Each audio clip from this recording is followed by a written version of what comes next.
Okay. Hey, welcome back. It is finally time. I'm shaking everything. It is finally time to talk about everything I read in February. So we're just gonna roll into it.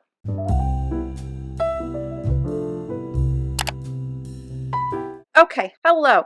Welcome back. Hi, everybody. I this of the like four-ish kinds of videos I asked in a poll what you guys wanted to see. The only one I haven't filmed yet is this one because I was not the end of February yet, and I was frantically trying to finish one thing before we got there. Before I filmed this, I mean. So we are gonna jump into this. We always start now with my Storygraph stats, so we'll do that per usual. And people seem to like the way I did January with like the quick flick through of what I read in Bookly, so we'll do that again this month. So it'll be like quick, dirty, just yay, nay, smash, pass. Should you read it? Did I like it? Moving on. For the record, since I've been seeing so many different conversations about this all over the like book social media space, when it comes to ratings, I don't really care so much about ratings. At the end of the day, like if I'm watching something and they're like, it's a 5-star read, that's great. But if they say it's like a 4-star read, does it change my opinion of it? I don't know. I do rate things. I use Cawpile to rate them. So my number ratings aren't even that accurate to my overall feeling of the book.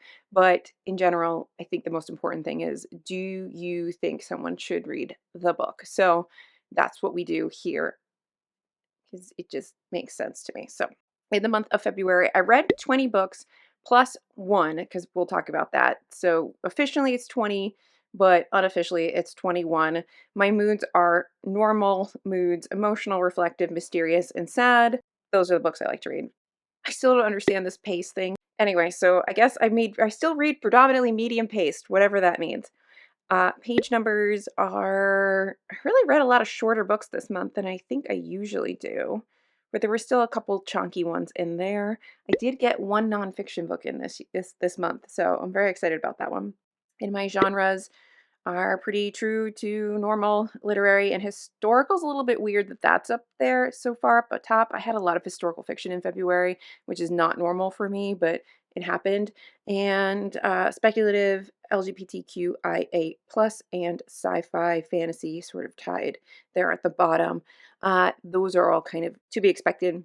And then my average rating, for what it's worth, is a 3.6 across all 20 books that are here in Storygraph. I had some people ask about Bookly. It is an app. You can pay for it. I use it all the time. I use it to track like my actual reading, like what am I actually like reading each day. So I mean, I enjoy it. I guess I don't know where to start here. I guess we'll start with here. We'll start here with The Whalebone Theater by Joanna Quinn. If you like historical fiction, I think this is fine, like middle of the road. I really loved the beginning half. The further I've gotten away from it, the more I don't care so much about what happened in the end of the novel. Like I feel like the kids were really compelling, and then as they grew up, they were kind of less compelling. The story lost its propulsion, so like middle of the road. Mr. Cato Plays Family. This book, I wanted to love this book so much, but I didn't end up loving it the way I wanted to, and I feel like almost bad about that. This is translated. I got it as an ARC. It's not out yet. And it's sort of like A Man Called Ove, with the sense that like there's an older gentleman who's trying to kind of come to terms with life as it is now. He's retired. Everything has changed. But I just don't know if he ever truly like learned a lesson like in A Man Called Ove. I don't know. I would be, when the book comes out, I would love to talk to people about it because I enjoyed the writing, but I just don't know if our main character learned what I wanted him to learn. But if you do read this, I'll try to remember to put a release date up here. If you do read this, tell me what you think about it. I'd love to have a conversation because I don't know if you should read this. I guess this is my path. Gravity's Rainbow. Again, I don't know if you should read this. I think this is going to be really personal preference. There's two videos, I think, on Gravity's Rainbow. One is kind of a tongue-in-cheek thing, and the other one is my actual review of Gravity's Rainbow. I did like parts of this. Other parts were torturous, and over the top, and it sounds like that's just Pinchan, and it hasn't dissuaded me from reading more, weirdly enough. Maybe The Winter of Our Discontent by John Steinbeck. This, I feel like, of all the Steinbecks I've read so far, which aren't many, but this is a shorter Steinbeck. I think you could probably skip it. It doesn't feel as fully fleshed out as something like East of Eden.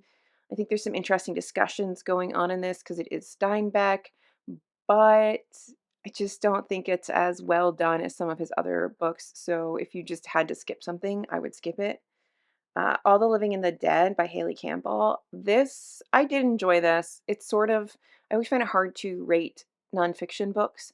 I have a little bit of like a morbid nonfiction kind of mm, thing that I, I get kind of into, like Smoke Gets in Your Eye, Stiff, all those books. So this is about different jobs, people that touch on death, and it's really interesting to. And I thought it was going to be very similar to some of the other books I've read, and it's not. So you're looking at like people who help identify bodies in after natural disasters, and you look at people that work in like autopsies and things like that. So it's a really interesting look at like how we deal with death as a culture in general. It was interesting. I really like this one. If you also like morbid, lit, and nonfiction, I would say yes. On the Savage side, there is a review out. Definitely, it's yes, a read, but there is one little plot device that was irritating. The Fingersmith, again, Sarah Waters will always be a yes.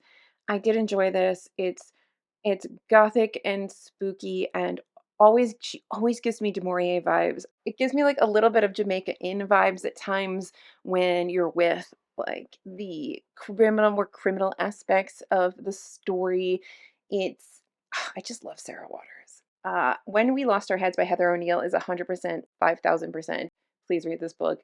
This book was fast and fun and unhinged at times and queer and wonderful and just out of control, and I loved it so much. It's got this whole like eat the rich feel to it the whole time, and I absolutely loved it. Same with my next one, The New Life, Tom Crew, must read. We read this over on the Patreon, and I love this book so much. It better at least get long listed for the Booker. I would be dumbfounded if it's not long listed. This book was so good, so freaking good. Bad Cree by Jessica Johns does have a review coming. I just have to edit it. But I did really enjoy this. I believe it's a debut novel. I think all of her other works have been short stories. This plays with dream as a horror element, and it's done really well. There were moments that sort of reminded me of Kindred. There are moments that remind me of this other book whose name is escaping me at this exact moment in time, but I will pop it up on screen. It is indigenous. It is so good and just the right touches of creepy in this exploration of like grief and loss and reacquainting yourself with your culture, getting closer to your family, confronting the things that are hard to confront in your life. There's so much in this. It's so good. It's short, but I love it. The Still Life by Sarah Winman is one of the historical fictions that I DNF'd, and it is my first DNF of the year. The writing is good. I just didn't care. So I realized, why am I reading this? I just needed to put it down, start something else. I wasn't going to get into it. If you liked it, I love that for you. We weren't meshing. So I did put this down. There are other things to read, but the writing itself was good. I just didn't care about what was happening in the book. My Phantoms, I loved this look at mother-daughter, father-daughter, adult relationships and how, your childhood affects the way you relate to your parents as an adult. This is really good. I really liked this. This is, I feel like, in my little millennial woman, you know, journey that I'm going on this year with literature. I'm still making my way through all these little novellas from In Dying Starlight from Emily McCosh. Expedition, this is the third one, I believe. I am enjoying these. I think it's fun. I like the cyborgs. I like the little cyborg badger. Like, if you give me a good animal sidekick, I love it. If you give me a book just full of anthropomorphized animals, no, I don't like that. But if you give me a world where we all talk to each other, I love it. Another book I did not like this month. This month was like hit or miss with some things. The Snow Child. I just really did not like the story. It started off fine. By the end, I was really annoyed. I felt like it got a little Hallmark movie. I did not like this at all. No, like, just don't read this book. Memphis by Tara Stringfellow. I can't talk a lot about this one. It was very good. There were decisions and choices made by one of our main characters that I just don't see anybody ever actually making, so it did affect my thoughts overall on the book itself. But the writing, if you want to talk about the writing was very good. I would love to read more from this author. Uh, it's definitely worth a read. I feel like it's good for discussion. But like minutia thoughts, I can't get into on the internet. Love Letters from Hades by Emily Brandt, also known as Emily Reads Books. Here, I think that Emily, did I do your handle right? We'll find out. She's here on YouTube. She's lovely. It comes out later this month. It is a collection of poems, and they are like Hades writing to Persephone. And what I really liked is that this theme of or retelling trend of Hades and Persephone, the Hades and Persephone myth, you see it all the time, and they're kind of always the same thing. And I really liked what Emily was doing in terms of how she's approaching this very popular myth and retelling right now in publishing and making it a collection of poems and making it structured by season. And I just liked what she was doing. I always love to support a friend. So it's out later this month. If I can get a puppy, I'll put it down on the bottom. But we always love to support friends here and their work. More in Dying Starlight. Same thoughts. Yes to this. I love these. Not all of them are on Kindle Unlimited, just as a warning. So they are good. Salman Rushdie's Victory City. This is his newest release. This is my second Rushdie. I did really like this. I thought this was good. Kieran, the reader, and I are going to be talking about this. Either we've just talked about it or we're going to be talking about it. I don't know when I'm editing and putting this up. We both read this. A bunch of us read this. And I really did like it. I don't know a lot about the historical background stuff, so I feel like there's pieces that I missed because I don't know as much about the backstory of a lot of these. This is a retelling of like a myth basically. I don't know a lot about that piece. With the story from some for somebody who doesn't know anything, I really enjoyed this book. Like I didn't know anything about this. It's not like Hades and Persephone where I know that whole mythos. Like it this is fresh and new, and I did enjoy it. I thought it was good. Housekeeping by Marilyn Robinson.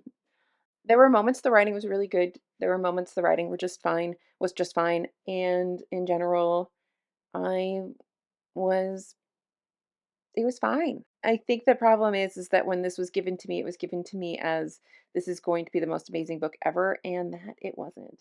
More in Dying Starlight. Clearly, I'm enjoying these. If you want a nice sci-fi novella series and you've already read Murderbot and all of that, I would go here. I think it's fun. I think it's a good time. It's a good time. There's like mystery. There's some sort of secret government entity, and we haven't figured out exactly what they're doing and why our main character is this unregistered cyborg. It's a good time. Here's our plus one. My copy of Lord of the Rings is a giant bind up, and I made the decision to count it as one book for the year. So technically, I read The Fellowship of the Ring, which is one book from that three-book bind up. I technically have plus one book here this month, but I cannot mark it off yet because I'm only like a third of the way through the bind up. So I did read Lord of the Rings. We did talk about this a bit in my TBR for March. I am enjoying it. I don't know how I feel about all the singing, but I am enjoying it. I think I'm having a different relationship with it than people who read that very early on in their fantasy reading journey. So there's that. And we're going to end on a low note of Oh William, I hate this book so much. It was really hard to contain my rage over how much I dislike these characters during book club because I don't like them. Yes, do I think Elizabeth Strout writes really well? It's the kind of writing I like. It's sparse and to the point, and I enjoy that, but I hate these characters so much. I feel like Lucy is insipid. I feel like William is just such a jerk. And the characters that are really good, like the second book, which I cannot remember the name of, but the second book in the Amgash series is not my favorite. I did like My Name is Lucy Barton the best so far, but that collection of short stories that follows it is better than this, I think, because you get all these other side characters. Like Lucy's brother is really interesting to me. I'd love to know more about Lucy's brother. I feel like that is a storyline that needs to be fleshed out more. I'm glad I got this whole short story about him, but I'd like more. I still don't know if I'm going to suffer through Lucy by the Sea, which is book 4. I kind of want to know what happens, but I also feel like I'm going to be really angry and I'm going to have major regrets when I start reading that. We'll find out. I just keep putting off the audiobook hold. So that is everything that I read. The only book that I carried over, other than The Lord of the Rings, was Cursed Cocktails by S.L. Rowland, which is a cozy fantasy where this guy stops being like this blood. He's like a blood witch kind of thing. He can do things with your blood. And he's very important, or was very important, sort of in soldiering and keeping the world free of all these beasts that were gonna like hurt them. But he retires and he wants to set up this like cocktail bar with this guy he meets, this bartender, and this journal from his dad with all these cocktail recipes. And it is billed as being slow paced, and it is really slow paced. And I'm not sure how I feel about it. I do enjoy it while I'm reading it, but somehow also feel like I'm not going anywhere the entire time I'm reading it, and that bothers me. And then sometimes I feel like there's over explanation of things. So I'm going to try to finish it because I do kind of want to talk about it because I feel like this is going to be the kind of cozy fantasy that isn't exactly my favorite. Like it's not hitting what I want it to hit 100%, and I think that'll help me figure out the things that I like in a cozy fantasy. But if anybody has read that one, I would love to know it. One of the things I want to do this year is build up that playlist of recommendations. And maybe it's not textbook definition of cozy fantasy. There's going to be stakes in some of these. They're going to be like those heartwarming, like makes you feel good fantasies that have maybe a little bit of romance, a little bit of just don't know, cozy cafe goodness. That's brewing in the background that I would love your thoughts on. So if you've read it for some reason, please let me know. Anyway, that's it. I'd love to know if you've read any of these, what you thought. I'd love to know some of your favorite books from February. Otherwise, like and subscribe, and I will see you in my next video, whatever it may be, because it's my channel and I can do whatever I want. Bye. So just sit with me, talking to the night until the morning, building chemistry. I don't think I ever wanna go come closer next to me. Trying to find another way to say this, but I think